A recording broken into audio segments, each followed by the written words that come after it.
and I want to be a part of it, and I'm too old, god damn it. So you know, like I was just so happy when I got that phone call, because I was so in awe and so respectful of the genre that seems so close to what I believe is the essence of rock.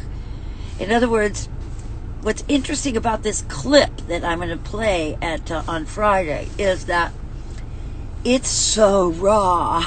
It is like if someone got on the stage and sounded like what this sounds like, they probably wouldn't get a gig in the club. You know what I mean? But back then it was so freaking raw. And nowadays, you know, as with all musical genres, and I've been through quite a few, like I'll tell you about that in a second. But you know, nowadays it's so polished. You know, there's like this, you know, you used to have these all fry and black metal bands did all like Death Posture or different mechanic. I teach all of them. But the reason I say yay for Fry is because you need to learn Fry first. Why? Because Fry is the most flexible and the best bang for the buck, the most amount of sound.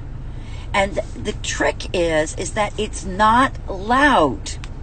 It's not about making volume. It's not about decibel level.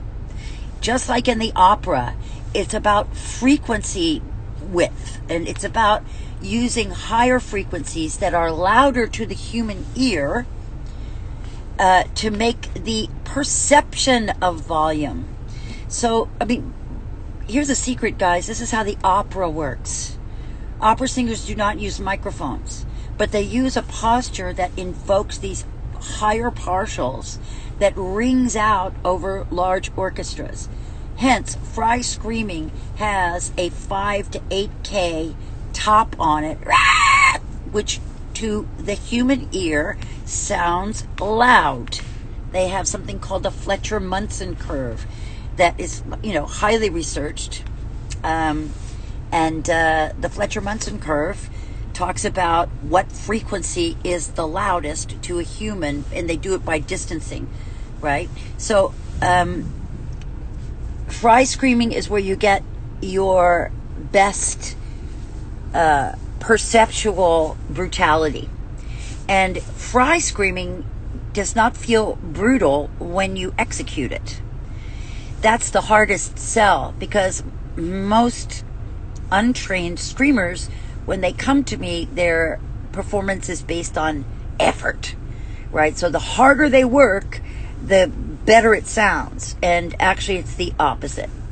So how do I invite you in, Khalil? I want to talk about low fry, because a lot of people think low fry or growl is false chord. It's not. It's a fry position. But wait, hold on. Let me see. How can I invite Khalil?